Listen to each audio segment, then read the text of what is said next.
नमस्कार प्यारे बच्चों, कैसे हैं आप सभी। आशा करता हूं कि आप सभी बहुत अच्छे होंगे और आपकी तैयारी उच्च स्तर की हो रही होगी, ऐसा मेरा विश्वास है। और सेंट पीटर्स लॉ एकेडमी के माध्यम से मैं डॉक्टर पंकज साहिल आज आप सभी की सेवा में फिर उपस्थित हूं, हिंदी के विषय में कुछ नया लेकर के, कुछ रोचक लेकर के।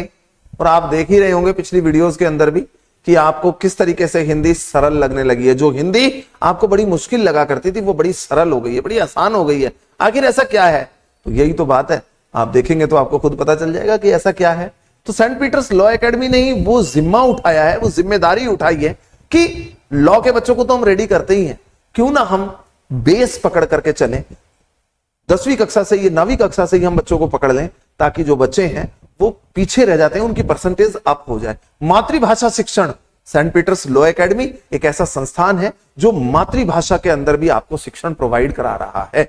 तो हिंदी को हम लेकर के आए हैं 10वीं कक्षा के छात्रों के लिए इस सीरीज के अंतर्गत, जो बोर्ड परीक्षाएं देंगे कक्षा 10वीं की अगले वर्ष 24-25 के सेशन में, उनके लिए तो ये बहुत बेनिफिट देने वाली वीडियोस हैं ही। और इसके अलावा जो बच्चे प्रतियोगी परीक्षाओं की तैयारियां कर रहे हैं उन बच्चों को और भी ज्यादा इनके माध्यम से सफलता प्राप्त होनी सुनिश्चित हो जाएगी।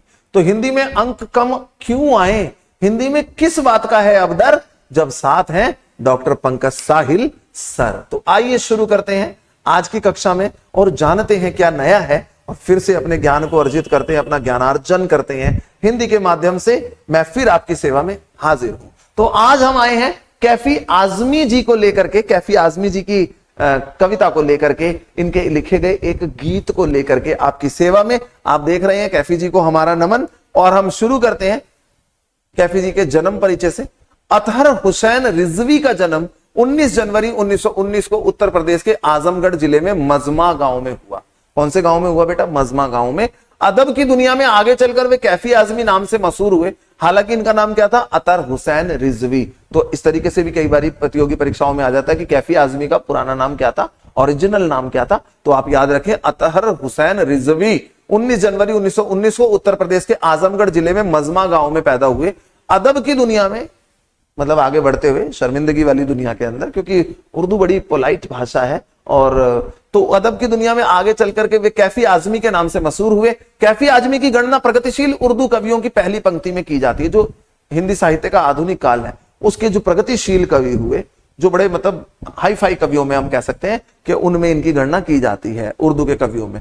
कैफी की कविताओं में एक और सामाजिक और राजनीतिक जागरूकता का समावेश है, तो दूसरी ओर हृदय की कोमलता भी है। अपनी युवावस्था में मुशायरों में वाहवाही पाने वाले कैफी आजमी ने फिल्मों के लिए सैकड़ों बेहतरीन गीत भी लिखे हैं। मैंने आपको पहले ही बताया। 10 मई 2002 को इस दुनिया से रुखसत हुए। रुखसत होना, चले जाना, देहावसान होना। कैफी के 5 कविता संग्रह झनकार, आखिर ए शब, आवारा सजदे, शर्माया और फिल्मी गीतों का संग्रह मेरी आवाज सुनो प्रकाशित हुए। अपने रचना कर्म के लिए कैफी को साहित्य अकादमी पुरस्कार सहित कई पुरस्कारों से नवाजा गया। कैफी कलाकारों के परिवार से थे। इनके तीनों बड़े भाई भी शायर थे। पत्नी शौकत आजमी, और अब एक और नई चीज इनके विषय में जाने, इनकी बेटी का नाम है शबाना आजमी। हिंदी फिल्मों की मशहूर अदाकारा शबाना आजमी, आपने सुना भी होगा कि मशहूर अभिनेत्री हैं वो। शबाना आजमी के बारे में नहीं सुना तो इंटरनेट पर सर्च कीजिए, आपको पता चल जाएगा। एक बड़ा जबरदस्त गाना है और उसके कुछ बोल मुझे याद आ रहे हैं। शबाना आजमी पर ही फिल्माया गया था। जिंदगी तेरे गम ने हमें रिश्ते नए समझाए, मिले जो हमें धूप में मिले छांव के ठंडे साए, तुझसे नाराज नहीं जिंदगी हैरान हूं मैं, हो हैरान हूं मैं। तो ये शबाना आजमी जी इस मूवी के अंदर थी। मासूम मूवी का गाना था और नसीरुद्दीन शाह ने इसमें काम किया था, तो इनके पिता के ही लिखे हुए गीत होंगे और बड़ा जबरदस्त सॉन्ग था। आप सुनिएगा, और मेरे हार्ट के बड़ा करीब है ये सॉन्ग, और आई थिंक सभी के हार्ट के करीब होगा। पाठ प्रवेश कहते हैं, जिंदगी प्राणी मात्र को प्रिय होती है, कोई भी इसे यूं ही खोना नहीं चाहता।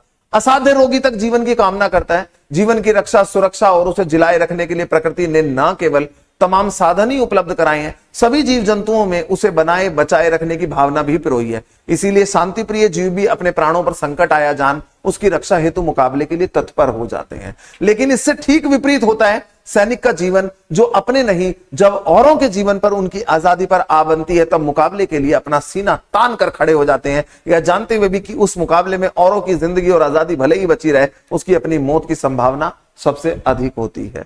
प्रस्तुत पाठ जो युद्ध की पृष्ठभूमि पर बनी फिल्म हकीकत के लिए लिखा गया था, ऐसे ही सैनिकों के हृदय की आवाज बयान करता है।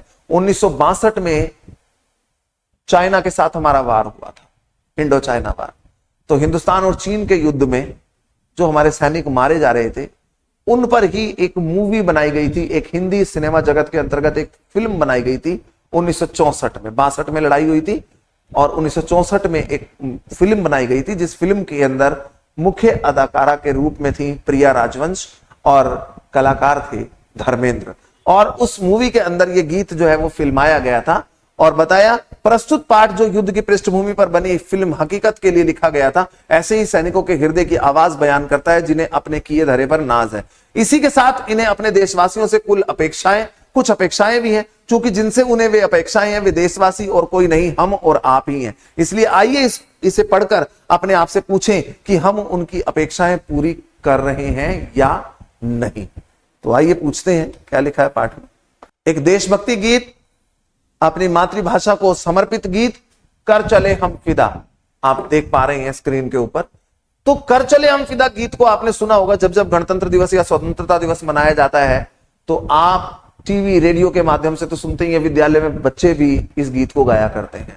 और ये गीत कोई ऐसा ही हमें सरल वरल गीत नहीं है, ये गीत हृदय को चीर देने वाला, हृदय को टच कर देने वाला, मार्मिक हृदय मतलब हृदय के अंदर मार्मिकता उत्पन्न कर देने वाला गीत है। क्या बोल हैं इसके, क्या शब्द हैं। कैफी आजमी ने क्या मतलब अपनी कलम चलाई होगी। कहते हैं जहां ना पहुंचे कवि वहां जहां ना पहुंचे रवि वहां पहुंचे कवि। तो कैफी आजमी ऐसे कवि थे, मतलब कितना जबरदस्त उन्होंने लिखा। हालांकि उर्दू के शब्दों का समावेश है इसमें, क्योंकि वो उर्दू ही कवि थे, तो लेकिन है हिंदी की। और इस गीत को फिल्म के अंदर फिल्माया भी गया था और आपने सुना भी होगा। मैं 2 लाइनें बोल के दिखाता हूं, फिर पढ़ेंगे इसको। कर चले हम फिदा जानो तन साथियों, अब तुम्हारे हवाले वतन साथियों। सांस थमती गई, नब्ज जमती गई, फिर भी बढ़ते कदम को न रुकने दिया। कट गए सर हमारे तो कुछ गम नहीं, सर हिमालय का हमने न झुकने दिया। मरते मरते रहा बाकपन साथियों, अब तुम्हारे हवाले वतन साथियों। तो आपने समझा होगा, आंखें भर आती हैं इस तरीके के गीत हम जब गाते हैं अपने देश के लिए, अपनी मातृभूमि के लिए। एक श्रद्धा, एक भक्ति उत्पन्न हो जाती है अपने आप ही। आप क्या बोलते, सल्यूट है हमारा उन सैनिकों को भी और कैफी आजमी जी को भी। तो यहां सैनिक की आत्मकथा को बताते हुए कैफी आजमी लिखते हैं कि जब हमारा जो युद्ध था चाइना के साथ हो रहा था, चीन के साथ 1962 में, उस चीन के युद्ध में जब हमारे सैनिक वीरगति को प्राप्त हो रहे थे, मर रहे थे, तो उनकी क्या भावनाएं थी, उन भावनाओं को व्यक्त करते हुए कलमबद्ध किया कैफी आजमी ने और बताया, कर चले हम फिदा जानो तन साथियों। देश के नौजवान लोगों को आह्वान करते हुए, नौजवान लोगों को कहते हुए, अपनी आखिरी सांसों की घड़ी में भी सैनिक हमारे जो मातृभूमि की रक्षा कर रहे हैं, जहां हम दिवाली मनाया करते हैं, होली मनाया करते हैं, और वो हमारी मातृभूमि की, भारत माता की रक्षा किया करते हैं, वो वहां बैठे हुए और हमारे घरों के चिराग रोशन कर रहे हैं। तो सलाम, नमस्कार, उनको एक सैल्यूट तो बनता ही है। तो बताया कि कर चले हम फिदा, वो सैनिक कह रहे हैं कि हम तो अपने आप को, अपनी जान और अपना तन सब कुछ न्यौछावर करके मातृभूमि के लिए सब कुछ हमने अपना डोनेट कर दिया, दान कर दिया, दे दिया मातृभूमि के लिए, भारत माता के लिए। और अब हम जा रहे हैं साथियों। कौन है साथी? भारतवासी। अब तुम्हारे हवाले वतन साथियों, कि ये जो वतन है, ये जो धरती है, ये जो जगत है, ये अब तुम्हारे हवाले है। इस मातृभूमि की रक्षा तुम्हें करनी है। कौन? भारतवासियों को। अब क्या कहते हैं सैनिक? सांस थमती गई, सांसें रुक रही हैं, मर रहे हैं, बिल्कुल एकदम समय उनका नजदीक है। नब्ज ठंडी पड़ रही है, नब्ज जमती गई, ठंडी पड़ रही है, शरीर में प्राणों का संचार खिंचता जा रहा है, कम होता जा रहा है, फिर भी बढ़ते कदम को ना रुकने दिया, फिर भी अपने बढ़ते हुए जोश वाले कदमों को रुकने नहीं दिया, बढ़ते रहे। दुश्मनों ने सर काट दिए, फिर भी कोई गम नहीं किया, उन्होंने सर कटने पे भी गम नहीं किया, और सर हिमालय का हमने ना झुकने दिया। हिमालय का सर झुकने से मतलब है यहां पर हिमालय भारत की आन बान और शान का प्रतीक है, हिमालय भारत के गौरव का प्रतीक है। उन्होंने भारत के सर को, मतलब उसके गौरव को झुकने नहीं दिया और अपने प्राणों को त्याग दिया। मरते मरते रहा बांकपन साथियों, मरते मरते भी, आखिरी श्वास में भी उनका बांकपन, उनका जो उत्साह था वो देखने को बनता था। मतलब उनके अंदर इतना जोश, इतना उत्साह, अपनी मातृभूमि, अपनी मातृभाषा, अपने देश के लिए इतना प्रेम उनके हृदय में कूट कूट के भरा हुआ था कि जिसका लेश मात्र प्रेम भी अगर हम करने लग जाएं तो यकीन मानिए अपना भारत जो सोने की चिड़िया पहले कहलाया करता था ना, वो आज भी सोने की चिड़िया बन जाए, गोल्डन स्पैरो बन जाए। वाकई बहुत जबरदस्त लिखा। अब तुम्हारे हवाले वतन साथियों की, ये जो वतन है, ये जो भारत मां है, ये अब हम तुम्हारे को सौंप करके जा रहे हैं। कर चले हम फिदा जानो तन साथियों। तो सैनिक अपने मरते समय, अपने आखिरी श्वासों की घड़ी में भी देश के लोगों का आह्वान करते हुए क्या कह रहे हैं?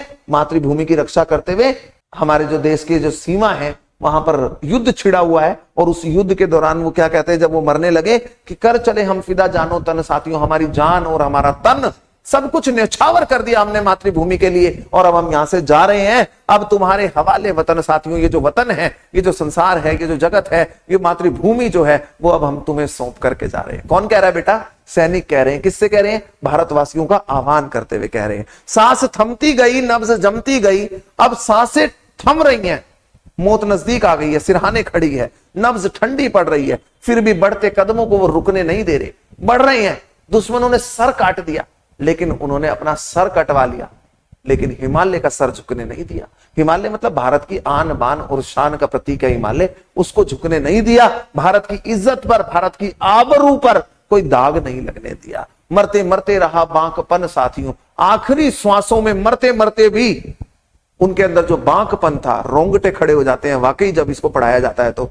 उनका जो बांकपन था, जो जोश था, जो उत्साह था, वो कायम रहा। अब तुम्हारे हवाले वतन साथियों, कि अब ये जो वतन है ये तुम्हारे हवाले है साथियों, इसको संभालना तुम्हारे हाथ में, कोई और नहीं आएगा अब संभालने के लिए। जिंदा रहने के मौसम बहुत है मगर जान देने की रुत रोज आती नहीं, हुस्न और इश्क दोनों को रुसवा करे वो जवानी जो खून में नहाती नहीं। कितने जबरदस्त शब्द लिखे हैं, मतलब सलाम है आजमी जी की कलम को भी कि क्या लिखा, तो सुनिए इसको। जिंदा रहने के मौसम बहुत है मगर जान देने की रुत रोज आती नहीं, हुस्न और इश्क दोनों को रुसवा करे वो जवानी जो खून में नहाती नहीं। आज धरती बनी है दुल्हन साथियों, अब तुम्हारे हवाले वतन साथियों। कर चले हम फिदा जानो तन साथियों, अब तुम्हारे हवाले वतन साथियों। तो आइए देखते हैं कि जिंदा रहने के मौसम बहुत है मगर भाई जिंदा रहने के लिए, खुशियां मनाने के लिए तो बड़े सारे अवसर मिल जाया करते हैं दुनिया में, बहुत सारी अपॉर्चुनिटीज ऐसे आती हैं। जिंदा तो रहना ही है, लेकिन मृत्यु केवल एक बार होती है, बार बार कोई नहीं मरता। जान देने की रुत रोज आती नहीं, ऐसे मौसम रोज नहीं आते कि जब हमें भारत माता के लिए अपने प्राणों को न्योछावर करना हो। हुस्न और इश्क, अरे अपने रूप और सौंदर्य को भी बदनाम कर दोगे, क्या फायदा ऐसे रूप और सौंदर्य का। भारतवासियों का आह्वान करते हुए कह रहे हैं ऐसे रूप और ऐसे सौंदर्य को चमकाने का कोई फायदा नहीं। अरे जो वो जवानी क्या जो खून में ना नहाए, खून में नहाओ, मातृभाषा की, मातृभूमि की रक्षा करो, अपनी भारत माता की रक्षा के लिए अपने प्राणों की आहुति भी देनी पड़े तो जैसे हम दे रहे हैं ऐसे दे देना। वो जवानी जवानी नहीं है। ऐसे हुस्न और इश्क को संभाल करके, हुस्न मतलब अपना, मतलब अपने आप को, यानी अपनी सुंदरता को, अपने सौंदर्य को चमकाने का कोई फायदा नहीं, ऐसे सौंदर्य को रखने का कोई फायदा नहीं। रुस्वा मतलब बदनाम, ऐसे तो हुस्न और इश्क दोनों बदनाम हो जाया करते हैं। अरे दुनियावी इश्क करने से क्या फायदा? इश्क करना है तो अपनी भारत माता से कीजिए, इश्क करना है तो अपनी मातृभूमि से कीजिए ना, जिसकी रक्षा करते करते आप अपने प्राण भी दे दें और आपकी जो जवानी है वो साकार हो जाएगी। अगर आपकी जवानी खून में ना नहाए तो उस जवानी का कोई फायदा नहीं होता। कौन सा खून? मातृभूमि के लिए प्राणों की आहुति देते हुए जो हमारा खून निकलता है, तो वो उस खून के जज्बे को भी सलाम है। तो बताया कि आज धरती बनी है, वो जवानी जो खून का मतलब खून है, मैं नहाती नहीं, उस जवानी का कोई फायदा नहीं है। आप ऐसे जवान बने घूमते हैं तो उसका कोई फायदा नहीं है। सैनिक बनी, आज धरती बनी है दुल्हन साथियों। कैसे दुल्हन बनी है धरती? धरती को कैसे दुल्हन बनाया गया है? धरती को सैनिकों के रक्त से रक्त वर्णिम हो गई है। हमारी जो सीमा पर लड़ाई हो रही है, उस सीमा के ऊपर जो रक्त वर्णिम हो गई है, तो दुल्हन को लाल जोड़ा पहनाया जाता है। तो सैनिकों का जो रक्त है वो लाल है, तो लाल जोड़ा पहन करके मातृभूमि जो है वो चमक रही है। अब तुम्हारे हवाले वतन साथियों, कि जो ये वतन है अब तुम्हारे हवाले छोड़ दिया है। अब तुम जानो, तुम्हारा काम जाने कि तुमने कैसे रखना है, हमसे जब तक बना हमने कर दिया। तो कितना जबरदस्त लिखा।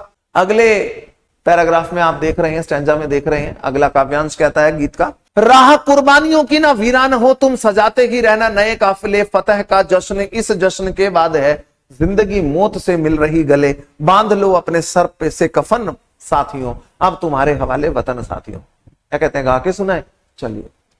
राह कुर्बानियों की न वीरान हो तुम, सजाते ही रहना नए काफिले, फतह का जश्न इस जश्न के बाद है, जिंदगी मौत से मिल रही है गले, बांध लो अपने सर से कफन साथियों, अब तुम्हारे हवाले वतन साथियों। कितना जबरदस्त लिखा है, रोंगटे खड़े हो रहे हैं, वो गूज बम्स जो होते हैं वो बाहर आ रहे हैं। राह कुर्बानियों की ना वीरान हो, सैनिक मरते समय अपने अंतिम श्वासों में क्या कह रहे हैं कि जो ये कुर्बानियों की जो राह है ना, जो ये रास्ता है, जो ये ट्रैक है, ये वीरान नहीं होना चाहिए। हम चले जाएं तो ये सिलसिला रुकना नहीं चाहिए। एक लाइन बना लो, भारतीयों आ जाओ अपनी भारत मां की रक्षा करने के लिए, तुम सजाते ही रहना नए काफिले, काफिले मतलब ग्रुप, इस तरीके के ग्रुप आते रहने चाहिए, एक नहीं अनेक लोग तैयार हो जाओ अपनी मातृभूमि की रक्षा करने के लिए। फतह का जश्न तो इस जश्न के बाद है, यानी मृत्यु के बाद असली जीत मिलती है हमें। और जो तिरंगे में लपेट करके लाया जाता है ना सैनिकों को, अभी आपने पुलवामा का भी सुना था 2-4 साल पहले, उसके अलावा भी आपने सुना जो गलवान घाटी के अंदर हुआ, तो कितने हमारे सैनिक ऐसे मर जाते हैं, चले जाते हैं, जिनका क्या उनका परिवार नहीं होता, क्या उनका घर परिवार नहीं है, उनकी पत्नी नहीं है या उनके बच्चे नहीं है, लेकिन उनको असली जीत कौन सी लगती है? सबको छोड़ करके चले जाते हैं दुनियावी रिश्तों को। असली जीत कौन सी लगती है? फतेह का जश्न। कौन सा है फतेह का जश्न? जीत का जश्न। फतेह मतलब जीत का जश्न होता है जब तिरंगे में लपेट करके उनको राजकीय सम्मान के साथ लाया जाता है, और जब उनका संस्कार किया जाता है, बाकायदा राष्ट्रगान की ध्वनि बजाई जाती है, सब सल्यूट करते हैं, तो वो जो जश्न होता है ना, उस जश्न को उन्होंने मरने के बाद ही मनाया। तो बताया जिंदगी मौत से मिल रही है गले, अब उनकी जिंदगी तो खत्म हो रही थी और उन्होंने कहा कि हमारी जिंदगी मौत को गले लगा रही है, तो साथियों तैयार हो जाओ आने के लिए, बांध लो अपने सर पे कफन साथियों।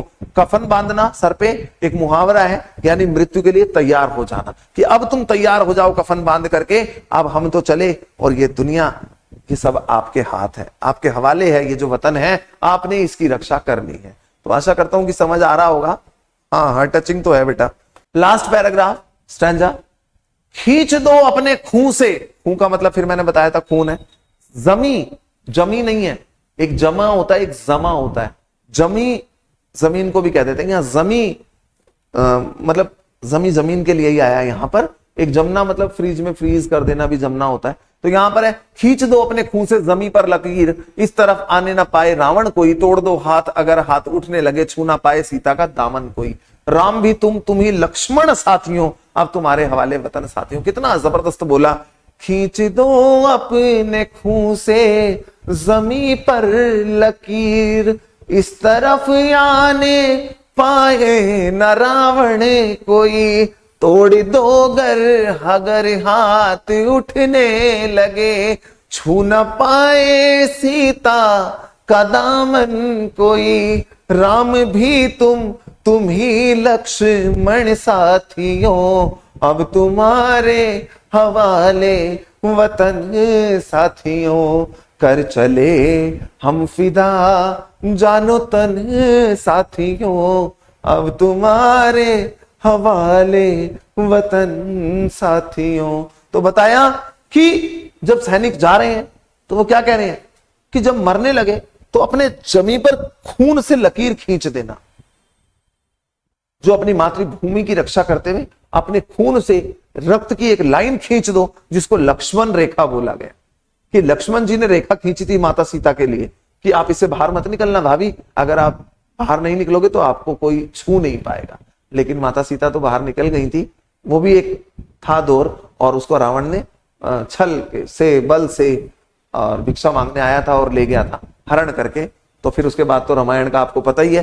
तो खींच दो अपने खून से जमीन पर लकीर, अपने खून से जमीन पर एक लक्ष्मण रेखा बना लेना, इस तरफ आने ना पाए रावण कोई, इस तरफ रावण कोई नहीं आना चाहिए। रावण अर्थात बुराई, दुश्मन कोई ना घुसने पाए उस लक्ष्मण रेखा को क्रॉस करके। तोड़ दो अगर हाथ उठने लगे, तोड़ देना अगर दुश्मन कोई हाथ उठाए अपनी बहन बेटियों की तरफ, अपनी मातृभूमि की तरफ, अपनी बहनों की तरफ, अपनी बेटियों की तरफ अगर कोई हाथ उठाए तो तोड़ देना उसके हाथ। छू ना पाए सीता का दामन कोई, हमारी बहन बेटियों का, हमारी मातृभूमि का, हमारी भारत माता का दामन कोई छूने ना पाए। अगर कोई छूने की कोशिश भी करे तो उसके हाथ उखाड़ देना। राम भी तुम हो, तुम ही लक्ष्मण साथियों। भारतवासियों, अब आप ही राम हैं और आप ही लक्ष्मण हैं, कोई और राम लक्ष्मण नहीं आएगा मां अयोध्या से, मां कौशल्या के द्वारा या मां सुमित्रा के द्वारा पैदा करके। अब तो आपने ही राम बन के दिखाना है, आपने ही लक्ष्मण बन के दिखाना है और दुश्मनों को उड़ा देना है। अब तुम्हारे हवाले वतन साथियों, अब वतन तुम्हारे हवाले है, तुमने संभालना है कैसे भी करके। अपनी भारत मां की लाज जो है वो भारत माता की आपके हाथ है, अपनी बहन बेटियों की इज्जत आपके हाथ है। दुश्मनों को आने मत देना। लक्ष्मण रेखा अगर कोई क्रॉस करे तो उनके प्राणों को खींच लेना, उनके हाथों को तोड़ देना, पर दुश्मन आंख तक भी ना उठा करके देख पाए। तो ये था इस गीत के अंदर, और बहुत ही हृदय को छू देने वाला मार्मिक गीत सैनिक की आत्मकथा में लिखा हुआ। कैसे हमारे सोल्जर्स, हमारे सिपाही हमारी रक्षा करते हैं और कैसे अपने प्राणों की आहुति दे देते हैं। आशा करता हूं कि आपको समझ आया होगा। तो प्रश्नाभ्यास की तरफ बढ़ते हैं। निम्नलिखित प्रश्नों के उत्तर दीजिए। क्या इस गीत की कोई ऐतिहासिक पृष्ठभूमि है? जी हाँ, बिल्कुल है। 1962 में जो हिंदुस्तान और चीन का युद्ध हुआ था, उस युद्ध को पृष्ठभूमि आधार मान करके जो मूवी बनाई गई थी हकीकत, तो वो उसी को ही आधार माना गया था, तो इसकी पृष्ठभूमि है। सर हिमालय का हमने ना झुकने दिया, वाकई हिमालय भारत की आन बान और शान का प्रतीक है, गौरव का प्रतीक है, तो उसको हमने झुकने नहीं दिया, अपने प्राणों को दे दिया, लेकिन भारत की आन बान शान पर हमें कोई भी आंच नहीं आने दी। तो इस पंक्ति में हिमालय किसका प्रतीक है बेटा? हिमालय भारत के गौरव का, भारत की मान सम्मान का, इज्जत का। इस गीत में धरती को दुल्हन क्यों कहा गया? जिस प्रकार दुल्हन को लाल जोड़ा पहनाया जाता है, सुंदर किया जाता है, चमकाया जाता है, फिर विदा किया जाता है, ठीक वैसे ही हमारी जो मातृभूमि है, हमारी जो सीमा है, उसको धरती जो है हमारी सैनिकों के रक्त से रक्त वर्णिम हो गई है, ठीक है ना। तो उसको वो दुल्हन के समान बोला गया कि रक्त रूपी कपड़े जो है उसने पहन लिए और धरती माता दुल्हन लग रही है। गीत में ऐसी क्या खास बात होती है कि वे जीवन भर याद रहते हैं, आजीवन याद रहते हैं। गीत लयबद्ध होते हैं। कहते हैं आजकल तो वो रैप वैप का चक्कर चल रहा है ना, तो ऐसी जब चीजें होती हैं तो बच्चे जल्दी याद रखते हैं, बड़े बड़े भी याद रखते हैं। बाकी अगर किसी चीज को पढ़ करके बताया जाए तो वो इतना याद नहीं रहता, लेकिन गीत आसानी से याद हो जाते हैं, ठीक है ना। तो बड़ी सरलता के साथ लयबद्ध तरीके से आप उसको याद कर सकते हैं और बहुत इजीली कठिन से कठिन शब्द भी याद कर जाते हैं। इसलिए गीतों में वो दिल को छू जाते हैं, मन मस्तिष्क में सालों साल बसे रहते हैं। तो आप देख लीजिए 1964 की मूवी का ये सॉन्ग, ये गीत कैसे सुनाया मैंने भी आपको। हालांकि मैं कोई गायक नहीं, लेकिन फिर भी कोशिश की आप लोगों को सुनाने की। अगर मेरे बच्चों को मेरे गा के समझ में आए, मेरे नाचने से समझ में आए, तो मैं गाना नाचना सब करूं, पर आपकी हिंदी सरल होनी चाहिए। एक शिक्षक का कर्तव्य होता है कि अपने छात्रों तक अपने जो वो पढ़ा रहा है उसका संप्रेषण बहुत अच्छी तरीके से हो सके। लेक्चर देने से कोई समझ में नहीं आता, बच्चों के साथ बच्चा बन करके समझ में आता है। जिस पाठ को पढ़ाया जाता है मैं तो उसमें डीपली घुस जाता हूं, खो जाता हूं, उसी किरदार को जीने लगता हूं, और तब जाकर के जो अंदर से भाव आते हैं ना, कसम से उसका कोई जवाब नहीं होता। तभी हमारा शिक्षण जो है वो प्रभावी हो सकता है। कवि ने साथियों संबोधन का प्रयोग किसके लिए किया है बेटा? तो साथ ही भारतवासियों के लिए बोला है। कवि ने इस कविता में किस काफिले को आगे बढ़ाते रहने की बात कही है? जो काफिला, भारतवासियों का जो काफिला है, जो ग्रुप है, वो आगे बढ़ते रहना चाहिए ताकि भारत माता की रक्षा होती रहे, उस पर कोई आंच ना आ सके, कोई दुश्मन हमारे इधर ना आ सके। इस गीत में सर बांधना, सर पर कफन बांधना किसका प्रतीक है? तो सर पर कफन बांधना जो है वो मृत्यु के लिए तैयार रहना, अपने प्राण वीर गति को प्राप्त होने के लिए, प्राण देने के लिए संकेत करता है। इस कविता का प्रतिपाद्य अपने शब्दों में लिखिए। प्रतिपाद्य मतलब इसका जो अर्थ है, यानी कि इसकी जो पृष्ठभूमि है वो बताएं, इसके बाद इसमें क्या बताया गया है वो आप इस प्रश्न के माध्यम से बता सकते हैं। भाव स्पष्ट कीजिए। सांस थमती गई, नब्ज जमती गई, फिर भी बढ़ते कदम को ना रुकने दिया। कवि ने बड़े ही सुंदर शब्दों में इसके अंदर लिखने की कोशिश की है, जान डालने की कोशिश की है, सैनिकों की आत्मकथा को, एक बायोग्राफी को बताने की कोशिश की है कि कैसे उनकी सांस थम रही थी, नब्ज जम रही थी, सांसें खत्म हो रही थी, ठंडी पड़ रही थी नब्ज, फिर भी उन्होंने अपने बढ़ते कदमों को नहीं रुकने दिया। उनका जो जोश था, जो उत्साह था, वो बना रहा। तो कवि ने बड़े अच्छे शब्दों का प्रयोग किया गीत के अंदर और सांसों का थमना, नब्ज का जमना बड़े ही सुंदर तरीके से बताया। अलंकारमयी भाषा, रोचक भाषा, सुंदर भाषा, प्रभानुकूलता का गुण इसमें विद्यमान है। खींच दो अपने खून से जमीन पर लकीर, इस जमीन पर लकीर खींच दो खून से, लक्ष्मण रेखा बना दो, इस तरफ आने ना पाए रावण कोई रावण अर्थात दुश्मन नहीं आना चाहिए। तो कवि ने आह्वान किया है लोगों का कि वो आए और लक्ष्मण रेखा बनाए अपने ब्लड से, अपने खून से। वही अलंकारमयी भाषा है, रोचक भाषा है, सुंदर भाषा है, सुंदर सरल सहज शब्दों का प्रयोग किया है, प्रभानुकूलता का गुण विद्यमान है। आप भाव में लिख सकते हैं। छू ना पाए सीता का दामन कोई, यहां सीता के दामन से मतलब है हमारी बहन बेटियों की इज्जत, हमारी भारत माता की इज्जत, रिस्पेक्ट, उनकी रिस्पेक्ट को कोई टच ना कर पाए। तो तुम ही राम हो, तुम ही लक्ष्मण हो, ऐसी लकीर बना दो कि कोई आ ना पाए, और आए तो उसे खत्म कर दो। भाषा अध्ययन में इस गीत में कुछ विशिष्ट प्रयोग हुए हैं।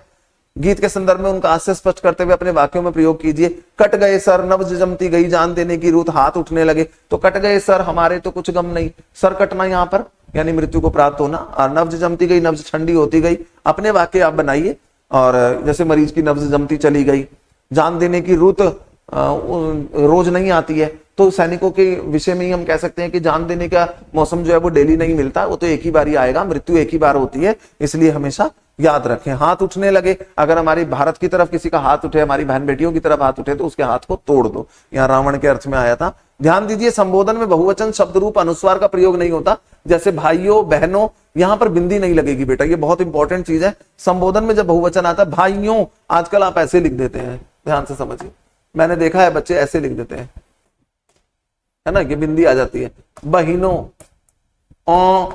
अनुस्वार, अनुस्वार वह ध्वनि है जो नाक से बोली जाती है। देवियों में भी ऐसे लगा देते हैं आप, देवियों, तो ये सब क्या है, या सज्जनों, ये सब गलत है, ये बिंदी वाले शब्द सारे गलत हैं। यहां पर बहुवचन में जब हम बोलेंगे तो ये नहीं आएंगे, ये बिंदी नहीं आएगी, इस बात का विशेष ध्यान रखेंगे आप, ठीक है। कैफी आजमी उर्दू भाषा के प्रसिद्ध कवि और शायर थे। ये पहले गजल लिखते थे, बाद में फिल्मों में गीतकार और कहानीकार के रूप में लिखने लगे। निर्माता चेतन आनंद की फिल्म हकीकत के लिए इन्होंने यह गीत लिखा था, जिसे बहुत प्रसिद्धि मिली। यदि संभव हो सके तो यह फिल्म देखिए, तो देख लीजिएगा, बहुत अच्छी फिल्म है। फिल्म का समाज पर प्रभाव विषय पर कक्षा में परिचर्चा आयोजित कीजिए, अपने टीचर के साथ मिलकर के आयोजित कीजिए कि कैसे फिल्म का प्रभाव पड़ा। और कैफी आजमी की अन्य रचनाओं को पुस्तकालय से प्राप्त कर पढ़िए और कक्षा में सुनाइए। इसके साथ ही उर्दू भाषा के अन्य कवियों की रचनाओं को भी पढ़िए। एनसीईआरटी द्वारा कैफी आजमी पर बनाई गई फिल्म को देखने का प्रयास कीजिए। एनसीईआरटी ने कैफी आजमी पर एक फिल्म बनाई हुई है, जो एनसीईआरटी की साइट पर आपको मिलेगी, आप देख सकते हैं। परियोजना कार्य हम लोग अक्सर करवाते ही हैं, और आप लोग टीचर्स भी इसमें करवाते ही होंगे। आप लोगों से भी सैनिक जीवन की चुनौतियों को ध्यान में रखते हुए एक निबंध लिखिए, एक अनुच्छेद लिख सकते हैं आप, निबंध लिख सकते हैं। आजाद होने के बाद भी सबसे मुश्किल काम है आजादी बनाए रखना। जी, जन्म तो हो गया, इस जन्म की सार्थकता को बनाए रखना बहुत मुश्किल है, तो उस पर कक्षा में चर्चा करिए। अपने स्कूल के किसी समारोह पर यह गीत या अन्य देशभक्ति पूर्ण गीत गाकर सुनाइए। तो अभी आपको बताया ही हमने कि बच्चे गाते हैं अक्सर। अब यहाँ शब्दार्थ दिए में बेटा, फिदा का अर्थ होता है न्योछावर। न्योछावर मतलब अपने प्राणों की आहुति दे देना, न्योछावर कर देना। हवाले मतलब सौंपना। रुत मतलब मौसम, मौसम मतलब वेदर, है ना। और सुंदरता, हुस्न, सुंदरता मतलब जो हम सौंदर्य है हमारा, उसके लिए बोला गया। रुस्वा मतलब बदनाम, जैसा कि मैंने आपको पहले ही बताया था। खूं का मतलब खून के अर्थ में लिया गया है। काफिला मतलब यात्रियों का समूह, there is a group of passengers, यानी काफिला उर्दू में शब्द है। और पैसेंजर्स कौन है, भारतवासी। और पहले सैनिक थे वहां पर, तो सैनिकों ने तो अपने प्राण दे दिए, अब उसका जो काफिला है वो खत्म नहीं होना चाहिए। फतह मतलब जीत, ठीक है ना। जश्न मतलब जैसे अभी इंडिया ने वर्ल्ड कप जीत करके फतेह हासिल की, जीत हासिल की साउथ अफ्रीका से 2020 के अंदर, आपको पता ही है। और जश्न मतलब खुशी मनाना, नब्ज मतलब नाड़ी, ये यहाँ पे जो नाड़ी होती है जिसको डॉक्टर चेक करता है, पल्स। कुर्बानियां मतलब बलिदान, जमी मतलब जमीन, और लकीर मतलब रेखा। यहाँ पर लकीर से मतलब था लक्ष्मण रेखा, जैसे कि मैंने आपको बताया था। तो आशा करते हैं कि आपको बेटा ये पाठ बहुत अच्छे से समझ में आ गया होगा। और अगर नहीं आया तो मैंने जैसे कि आपको पिछली वीडियोस में ही बताया है, अगर नहीं आया, कुछ भी समझ में नहीं आया, कुछ आपने पूछना हो, कोई प्रश्न आपने पूछना हो, या कोई एमसीक्यू से रिलेटेड भी आपने पूछना हो, तो आप इजीली कमेंट बॉक्स में लिखिए और हमसे जुड़े रहिए। नीचे दिए गए लिंक्स को फॉलो कीजिए, ठीक है ना, और आप हमसे जुड़ सकते हैं। और इन वीडियोस को बार बार देखिए और आप अपने फ्रेंड्स के साथ भी शेयर कीजिए, अपने रिलेटिव्स के साथ शेयर कीजिए, या आपके जो बड़े बहन भाई हैं जो जुडिशरी की तैयारी कर रहे हैं या कोई भी कॉम्पिटिटिव एग्जाम की तैयारी कर रहे हैं, उनके साथ भी आप इजीली इसको शेयर कीजिए ताकि उनकी भी तैयारी अच्छी हो सके। तो आशा नहीं, मैं विश्वास करता हूं, क्योंकि मैं कहने में नहीं करके दिखाने में विश्वास रखता हूं। कहना तो कथनी और करनी में बड़ा अंतर होता है ना बेटा, कह तो कोई भी सकता है लेकिन करके बहुत कम लोग दिखाते हैं। तो मैं उन लोगों में से हूं, क्योंकि हिंदी वाले बड़े स्पष्ट वक्ता होते हैं कि जो करके दिखाने के अंदर विश्वास रखते हैं। तो आप कीजिए, करना तो आपको ही पड़ेगा, मैं सिर्फ आपको समझा सकता हूं, मैं गाइड कर सकता हूं। एक मेंटर, एक टीचर सिर्फ आपको गाइड कर सकता है, आपको एक ट्रैक दिखा सकता है, उस ट्रैक पर चलना आपका काम है। सफलता सुनिश्चित होगी, निश्चित होगी, ऐसा मेरा विश्वास है। बस आप पढ़िए और कुछ करके दिखाइए, जज्बा रखिए अपने अंदर, क्योंकि कहते हैं ना इम्पॉसिबल कुछ नहीं होता, इम्पॉसिबल के अंदर ही पॉसिबल है। आइए हम हटा दीजिए ना, तो करके दिखाइए, अपनी डायरी से इम्पॉसिबल शब्द को हटा दीजिए। आशा करता हूं कि आपकी वीडियो जो आज मैंने बनाई है, उस वीडियो को सुन करके, उस वीडियो को देख करके आपका हृदय जरूर भराएगा और आप हमारे सैनिकों के प्रति नतमस्तक हो जाएंगे। तो बहुत जबरदस्त वीडियो है, आप जरूर सुने, जरूर देखें और बहुत अच्छा लगेगा आपको, ऐसा मेरा विश्वास है। तो मैं फिर हाजिर होऊंगा आपकी सेवा में कल फिर नई वीडियो के साथ। तब तक के लिए आज्ञा दीजिए और देखते रहिए, क्योंकि अब हिंदी से नहीं लगता डर, क्योंकि साथ है हमारे पंकज सर। जय हिंदी, जय हिंदुस्तान, हिंदी सीखो विद पंकज सर। बाय।